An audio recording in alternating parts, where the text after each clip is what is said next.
very glad to see you again today. Our guest today is Maria de la Soledad Teresa O'Brien. So we know her by the name of Soledad O'Brien. She's an award-winning documentarian, journalist, speaker, author, and philanthropist. She is the CEO of Soledad O'Brien Productions, a multi-platform media production company dedicated to telling empowering and authentic stories on a range of social issues. She has won many awards for her coverage of very dramatic topics as the Haiti earthquake, Hurricane Katrina, and the oil spill in the Mexican Gulf. We've seen her on CNN and various channels over the years. Since 2016, she's hosting for Matter of Fact with Soledad O'Brien, a weekly talk show that she's producing. She is a true inspiration, and we are so glad she could speak with us today. Good morning, Soledad. Good morning to you. I today am in Southern California. Oh, so you're not at home in New York? Nope, not today. So work brought you to California today? Yes. And crazy since here where we started to lift a lot of the pandemic and masking mandates, our work has just exploded in terms of in person. So we really, in the last, I'd say 9 months, shifted from remote work pretty consistently to a lot of in person. So yeah, I'm in the middle of about a 12-day stretch on the road that will bring me back to New York tomorrow and New Jersey, and then I go off to Spain. So I was in Texas yesterday. So yeah, it's been a little bit crazy. I bet. But thank you so much for spending time with us today. So are you ready to answer questions? Absolutely. Okay, so Amy, a teacher in Regina, Saskatchewan, Canada, will ask a question right now. Good morning. Can you tell our students about what your childhood was like growing up? We are interested in what America was like growing up in a biracial, bicultural home, and how amazing it is that all 6 children in your family all managed to graduate from Harvard. Your parents must have done something amazing. My parents were in a lot of college debt for a long time. My parents were educators, actually. And I think the thing that they did that was amazing was to really give us the added benefit of sort of a teacher in your life 24/7 times 2, because they both were educators on one hand. That was amazing because you really learned a lot of the soft skills around how to navigate through college and through life. And then, of course, they valued education. So we constantly were reading. We had a great library in the house. They loved to do trips, but trips that were educational. And so I think growing up with someone who's an educator is really, just has a tremendous value. So my dad was white. My parents both passed away a couple of years ago now, right before the pandemic. My dad was white and from Australia, and my mom was Black and from Cuba. And they met in 1958. And by the end of that year, they decided that they would get married in Baltimore, Maryland. At that time in the United States, interracial marriage was illegal. And so they had to actually drive to Washington, D.C. to get married, where marriage was legal, and then drive back. It was that state, Maryland, and 16 other states in the country in the U.S. Where interracial marriage was not allowed. So they lived in Baltimore for a while, married illegally, and then they decided to go to New York, Long Island. And so my childhood really started in the 1960s. I was born in 1966, and I was born in Long Island, New York, which is a suburb of Manhattan. When my parents were first looking to move to Long Island, my dad was a professor at the State University of New York, about 20 minutes away from where we ended up living. No one would rent or sell to an interracial couple in the town that they wanted to live in. And I think in a lot of ways, this is all information that I learned when I was older. It wasn't something I personally experienced. I think my parents did a really good job, I guess, of trying to protect us from a lot of that, if that makes sense. I think they wanted us to grow up feeling like we belonged here and the school was for us too. And I went to public school. I had 5 brothers and sisters. we were lucky because our neighborhood, in the United States, the neighborhood is very dependent on what kind of school you're going to get, and a lot frequently. So we had I went to a very good public school, which meant we had a lot of honors classes and AP classes and really challenging classes that some students could attend. I had a lot of friends. I was number 5 kid. I have a little brother. And so I had a lot of friends. And yet, on top of that, you was sort of expected that you were never going to date anybody. And my siblings, because it was a school that was like 99.9996% white. And so, I think that, in fact, I had one parent of a kid, a guy who I know well now, who we were in sort of middle school upward. And his mom told me very clearly, that you shouldn't have a crush on my son. That's not going to happen, just very, very overtly. And first of all, I was so embarrassed. I mean, I was probably in 9th grade. So who even talked about who talked about having crushes with someone's parents? That was awful. But she was very clear about it. That's just not going to happen. In a lot of ways, it was great. I think it was great for me because I had a lot of brothers and sisters. And so things that seemed challenging and difficult when they're spread along 6 kids, and we were 6 kids in 7 years. So we were very close in age and very tight. And so I think when things happened, we kind of were our own little gang together. I had a girl once on the school bus that was bothering me. And I remember the next day, all my older siblings sat on the bus with me. So today I look back and really think, it was a really great childhood in a lot of ways. There's something wonderful about, running around outside and feeling very safe. My husband and I run a small foundation, and we send girls off to college, usually girls of color, not always, but sometimes. And one thing that I didn't really factor in, but that I look back now and see was wildly valuable is we had no drama, right? Which translates into a super boring childhood, which translates into, an amazing childhood, right? Because we never worried that my parents were going to lose their jobs. We never worried that we wouldn't eat. This sort of stability that I think a lot of kids read as really boring was actually this tremendous stability of if you got into a college, we'd figure out how to pay for it. They weren't rich. They were very solidly middle class. But I think with that came a lot of ability to navigate problems, to have your parents march down to school if there was an issue, and to just feel confident in, tomorrow's going to be the same as today was, very solid. Then I'm going to move on to 5th grade. Then I'm going to move on to 6th grade. I now work with a lot of young women for whom that stability is not guaranteed. They might move 3 or 4 times during the year. They might have big swaths of time where they just don't eat, because someone lost a job or someone can't find a job. So I don't think I really I read all that, I would say, as super boring. And I was ready to get out of Long Island by the time I grew up. I went off to college. I wanted more excitement. I wanted to live in a city. But I only now do I really look back and appreciate the stability and the benefits that stability gives you. And what drives you as a journalist, and that makes you still want to tell stories? When I first started, I would say a paycheck. I made so little. I'm not even joking. I made so little money as a production assistant that I just wanted the next level, that I would be able to pay my rent fully, and not have to borrow money from my parents. And I think now, 35 years in, I think I feel very lucky to have access and a platform.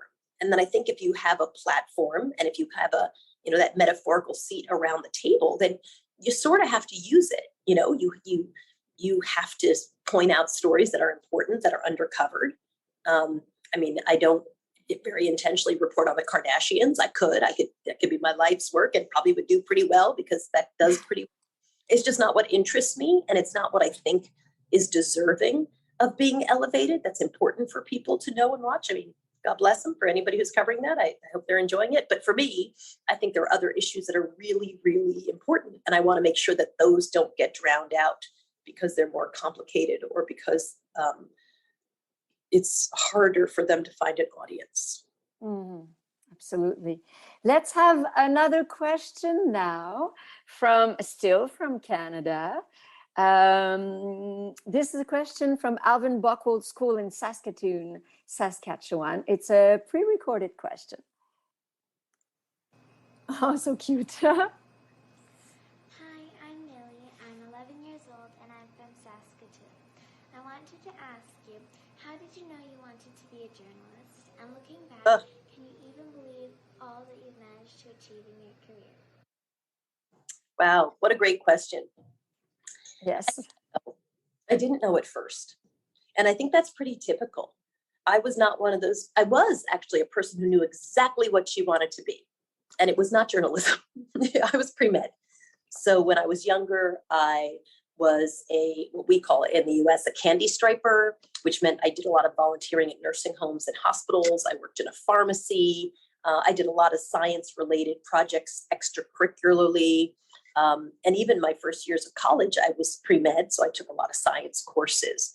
And then I took organic chemistry with my sister, who to this day is an eye surgeon. And I remember she said to me, we're very different.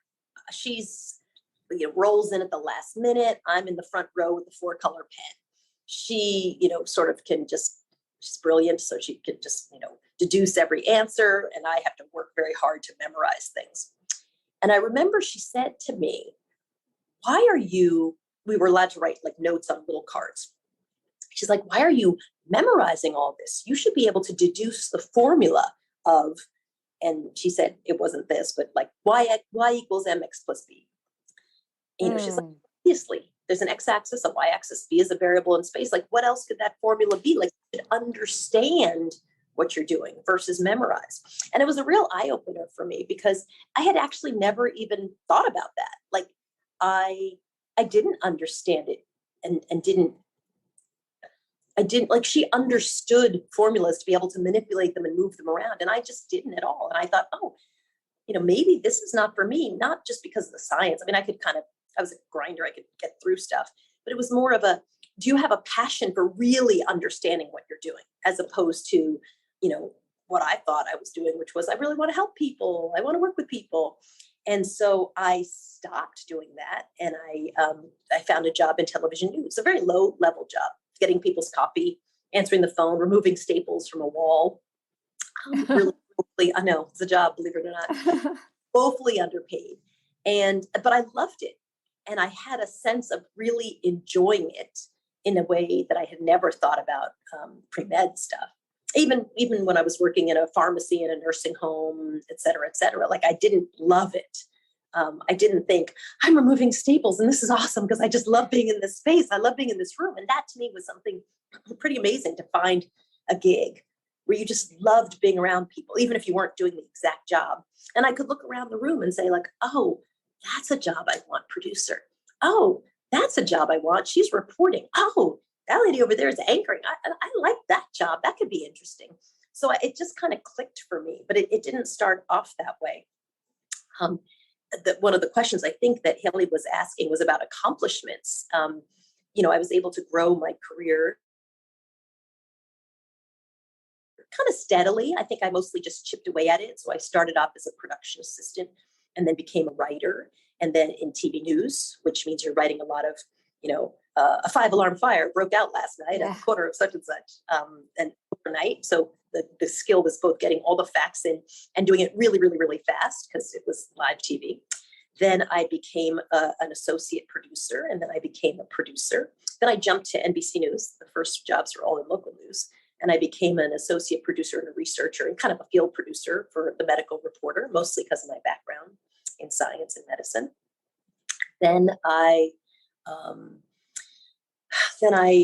got a job working as a reporter in local news for the first time. I didn't really know what I was doing, but I worked at KRON TV in San Francisco, and I loved it. I loved being out in the field. I loved being a reporter. I was really bad when I started, but it's a learnable skill. I kind of chipped away at it. I went from there to back to NBC News, where I started anchoring for NBC, where I had been for a while prior. And then from NBC News, I ended up getting recruited by CNN to come and anchor their morning show. And I worked at CNN for about 10 years. And then I left to start my own production company. And so what I do now, I look at it like you start off like a little blob of clay, and then you're constantly finding these like skills and you want to add to what you're able to do. So all that I'm able to do today is pretty much what I started with. And then now I look at it like, oh, podcasting. I'd like to be able to think about that. Oh, working on scripted projects. I might want to do that. Oh, executive producing a project. I'd like to be able to do that. And that's kind of how I've thought about my whole career. Like, how do you add value and how do you add skills? So whenever I've had to make a decision about a job, it was really not a little bit on pay, but it really wasn't always on, what are they going to pay you? It was often on, what do I get to do? Is it going to add to my skill set? And I often tell students, you have so much opportunity now to add to your skill set. Like, think about it that way. Do you think you might want to be a reporter one day? Then, take out your phone and start reporting. Make yourself do 2 stories a week on whatever you want. You could do 2 stories a week on your cat if you want to. But all the skills that you're learning will really help you down the road. Do a podcast on cooking if that's interesting to you. All that will really help add to your skills if that's the job you might be interested in down the road, right? It's the same exact skill. So it's much easier for younger people today because the technology's gotten much smaller, right? When at the beginning of the pandemic, when we couldn't shoot with crews, I was working, and I still am working for HBO, Real Sports, and I was shooting my show that I do. It's called Matter of Fact. It's like a policy show, Sunday morning policy show. I shot them on my phone, both of them. Wow. So if you have a phone, you already have a TV quality instrument to start practicing what you're thinking about doing. So, again, I think about it as adding to your skill set. You have an opportunity to do that every single day. Great answer. Thank you. Our next questions come from a student in Blessed Sacrament School in Vancouver, BC, Canada. It is a pre-recorded question.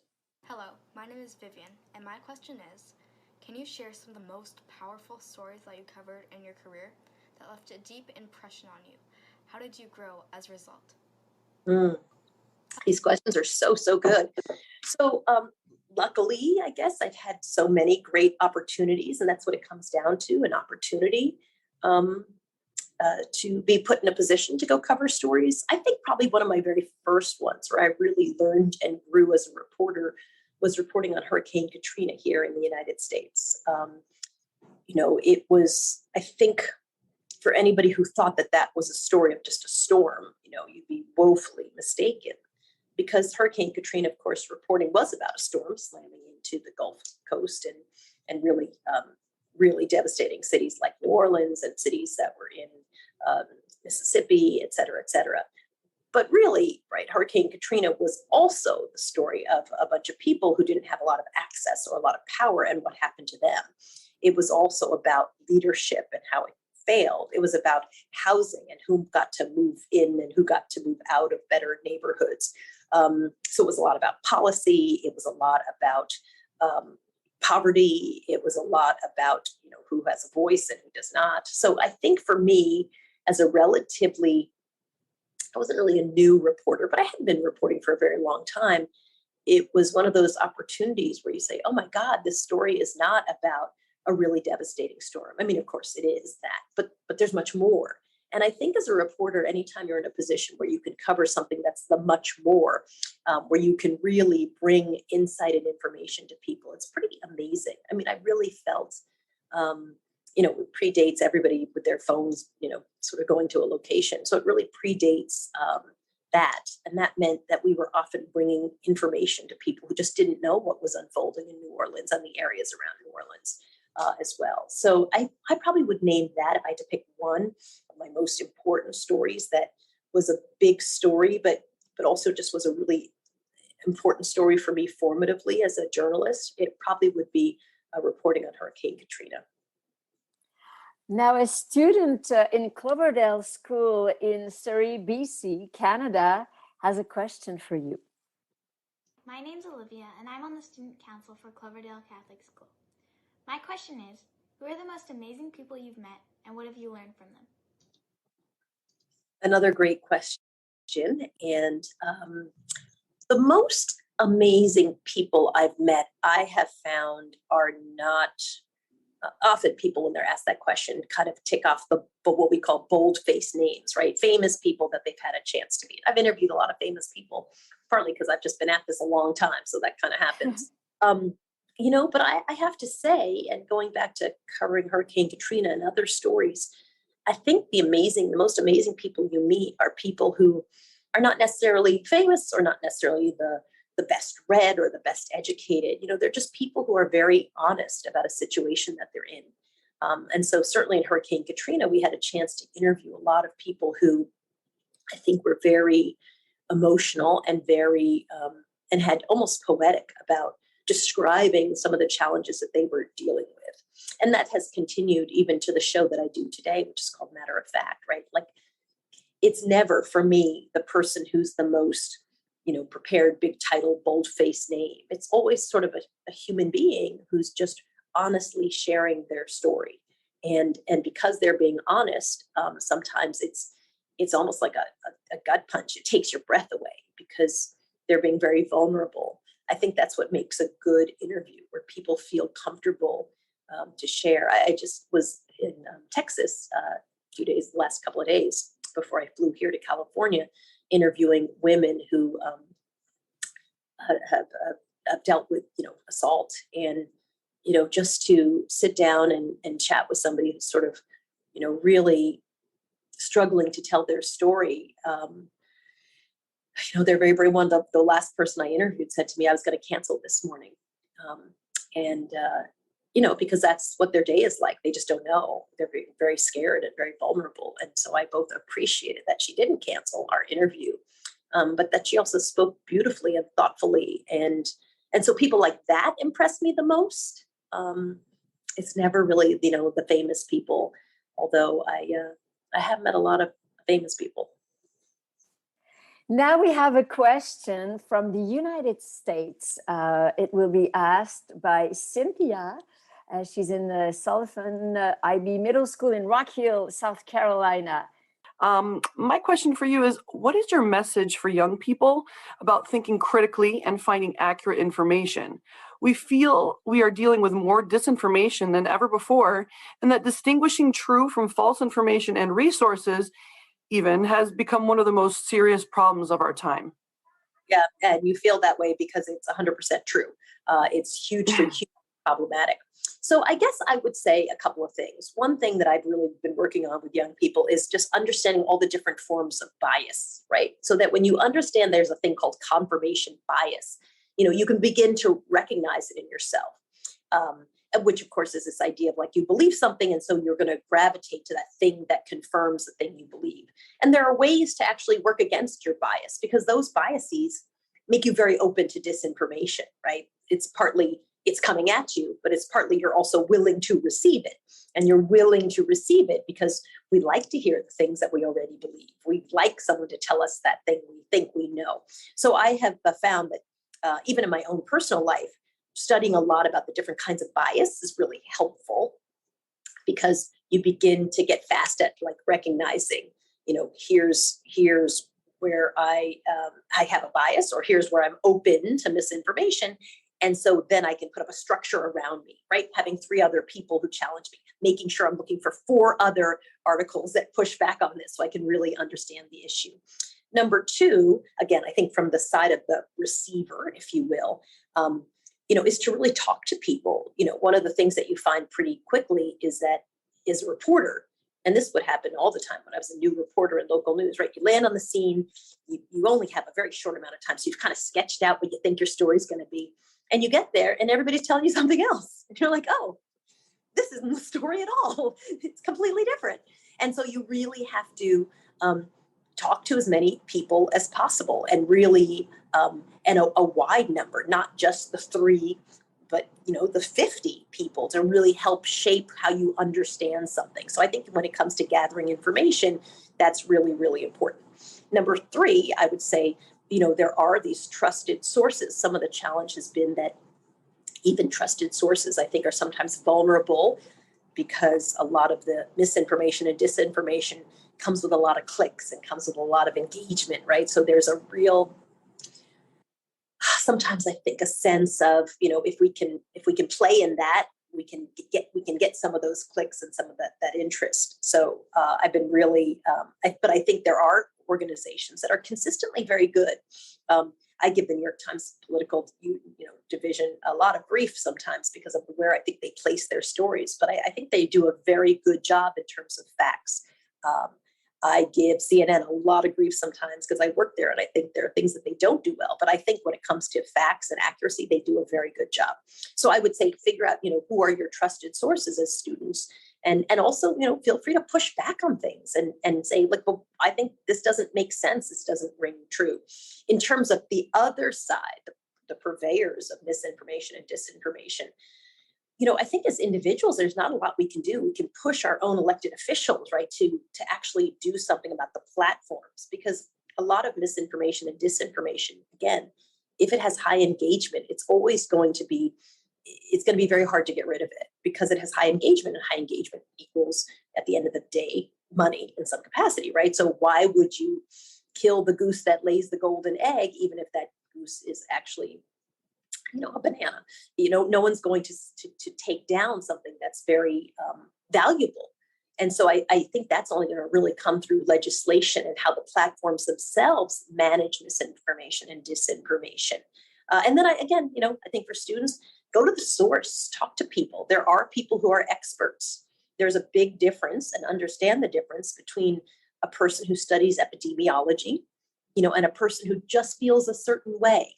If you're quoting me about how I feel about vaccines, I know nothing about vaccines. I'm not a doctor. I haven't studied it. So you certainly can talk to me for my opinion, but you should be getting facts from someone.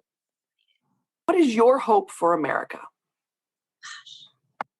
I'm going to answer that question by telling you a story about my mom and dad. I mentioned that they were an interracial couple very early in this country. So, my mom would tell stories having come from Cuba as a Black woman. She worked at, what was the name of the like a five and dime. And, Black people were not allowed to touch the clothes. They could sell things, but they weren't allowed to touch the clothes, or she wasn't allowed to sit down. I mean, I think when they moved to New York, they couldn't, purchase certain houses in certain neighborhoods. Very intentionally, people wanted to keep, people of color out of these neighborhoods. And I used to ask my mom when I was writing my memoir in 2010, I asked my mom, so what was it like living in Baltimore in like the 1960s? My sisters were born in 1960 and 1961, and they lived in Baltimore, Maryland. And legislation that allowed for interracial marriage had not been passed yet by the Supreme Court. And my mom said, oh, people used to spit on us as we walked down the street as a family. I was like, oh my God, what did you do? And she said this thing that I think is the answer to the question. She said, oh, Lovey, she used to call me Lovey. Oh, Lovey, we knew America was better than that. And I always loved that answer because I think it always kind of inspired me to think, that America has these great, incredible ideals and goals, and it can be better than that. But it also is an answer that means you have to kind of opt into making it better. It's not like, so we sat back and watched it is an answer of, so you have to dive in and help the country get there, whatever things that you think need improving. So, I think my goals and dreams for this country are that we're obviously able to get and improve those things that need changing. And there's a decently long list. And I think everybody probably has their own list. For me, I'd like to see, because I run a foundation for girls, I see so many people who come into this world with so many disadvantages. They just start off because they don't, their family situation or a hurricane has ripped through their town and now they've lost everything, right? That they start off so far behind, or they have parents who haven't really had jobs in offices, right? So they don't even know some of the skills for how to do those things. And so, my goal is that everybody is really able to have the same opportunity to be successful, that we can kind of level the playing field so those people who start off a little bit behind can catch up, and do that through good education, through teachers who are really excited about helping them. And listen, not everybody has, all of us grow up with some kind of obstacle. Every single person really has some kind of crazy obstacle. But how, are there people in our lives that can help us overcome those obstacles that we can all be successful? That to me probably would be my biggest wish. Thank you. Thank you so much. Are you ready now, Soledad, to go all the way to Africa? Absolutely. We have a question from Pike Noma with Hope Ministry International in Malawi. We work with many wonderful young students who experience obstacles to their learning every day. So my question to you is, do you have a message of hope for girls around the world about being the change that they hope to see in the world? Yes, I certainly do. I think that there are so many obstacles for so many people for learning. Let's just say it and admit it's true. And we're not going to pretend that everybody gets to go through life without some obstacles. But I have found to overcome the obstacles that I've had, some were big and some were small and just annoying. I have found list making really helpful for me, kind of understanding where I want to get to, for one. So I always have a list of 3 things that I'm working on that I'm trying to get better at.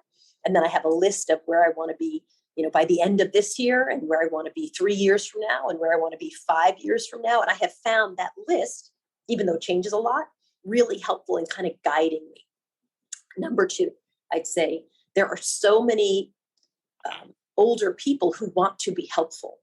And you just actually have to go and connect. Sometimes they'll be teachers, sometimes they'll be advisors, sometimes they'll be other people's parents. And they can give you little snippets of advice. There's a model called Tyra Banks, right, who talks about angels of the moment.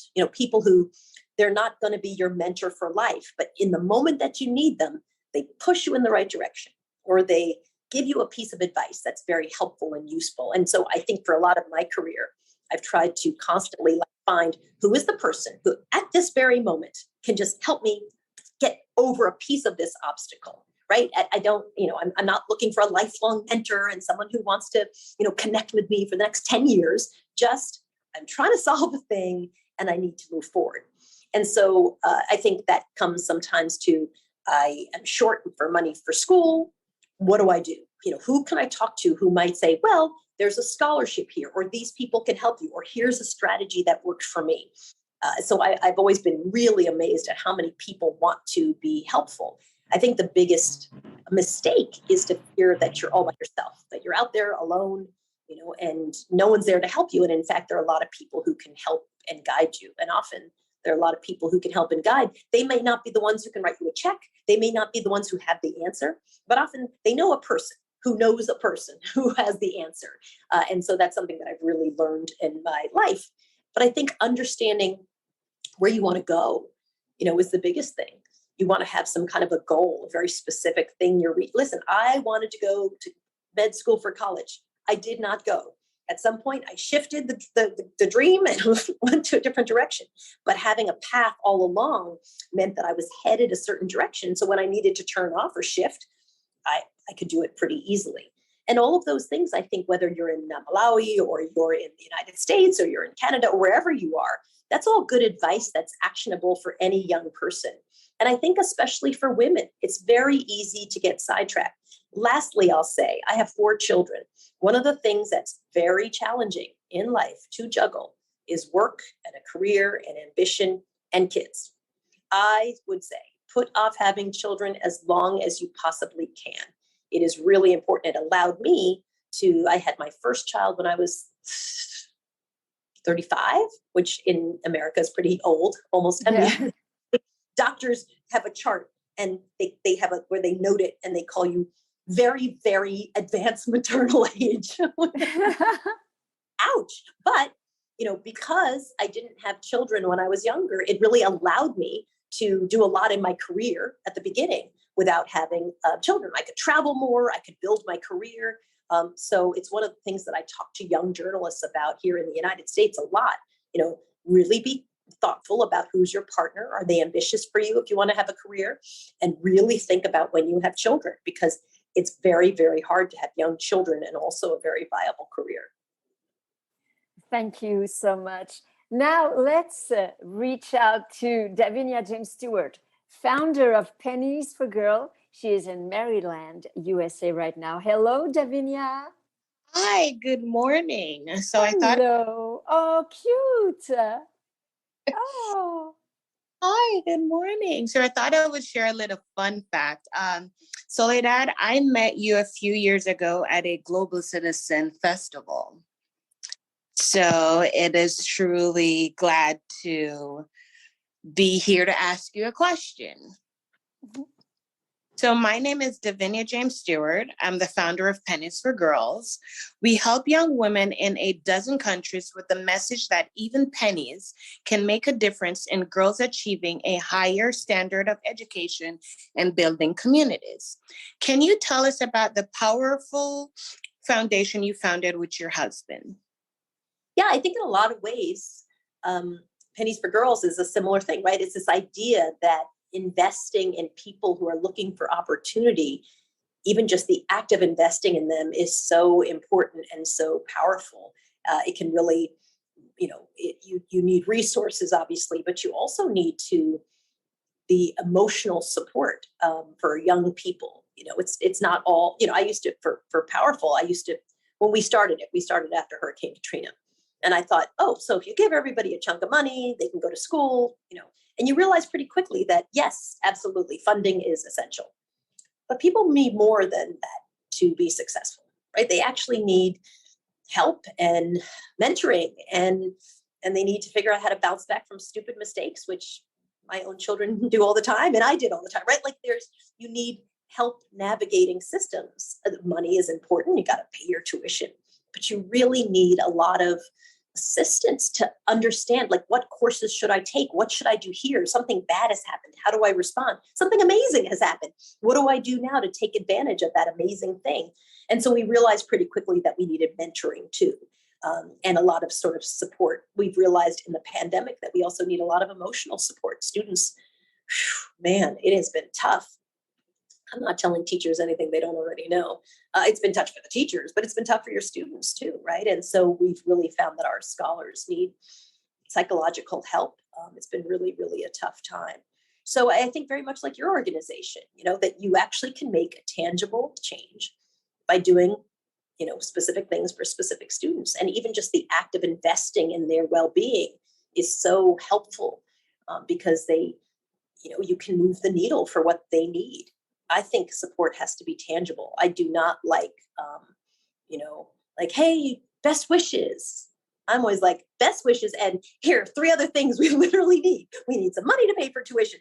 We need some psychological help to deal with our students who are struggling. We need some volunteers who are going to work X number of hours a week to really help our students navigate the next step in their college journey. So I'm all about real tangible investment. And so in that way, I think our organizations probably have a lot of overlap.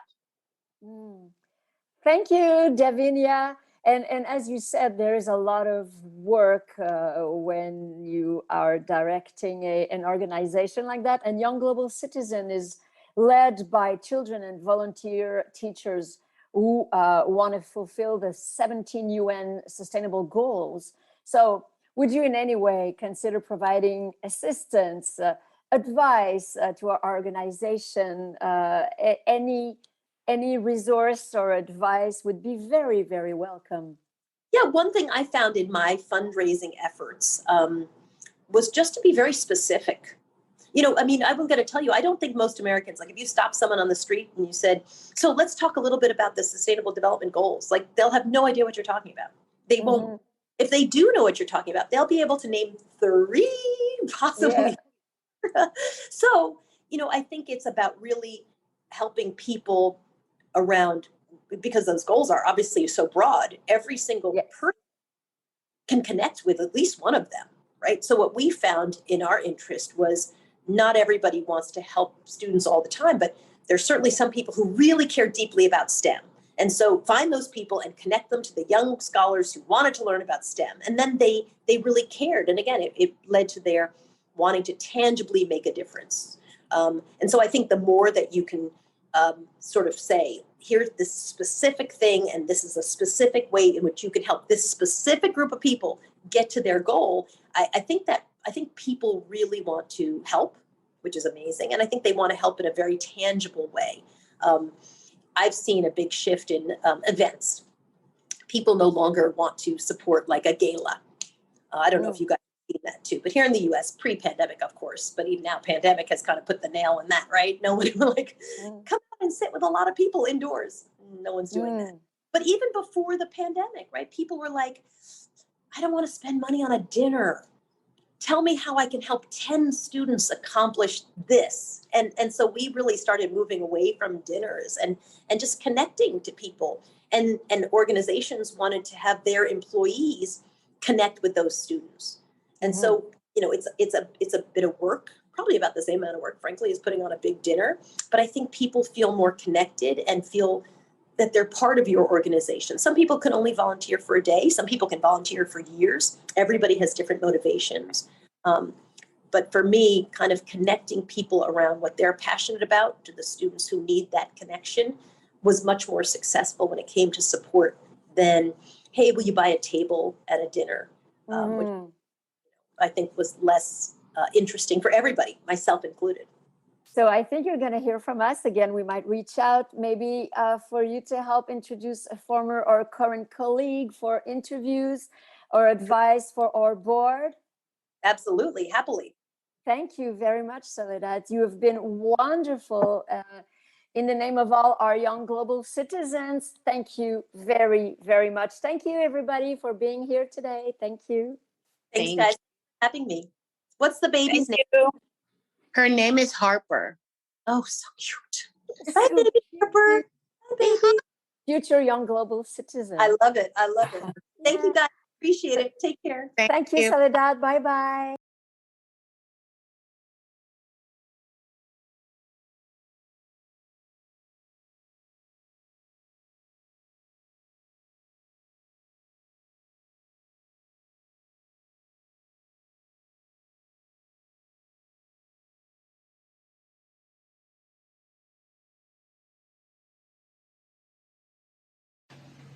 Bum ba da dum bum bum ba da ba da da da bum bum bum bum ba da bum ba da bum bum bum bum bum bum bum.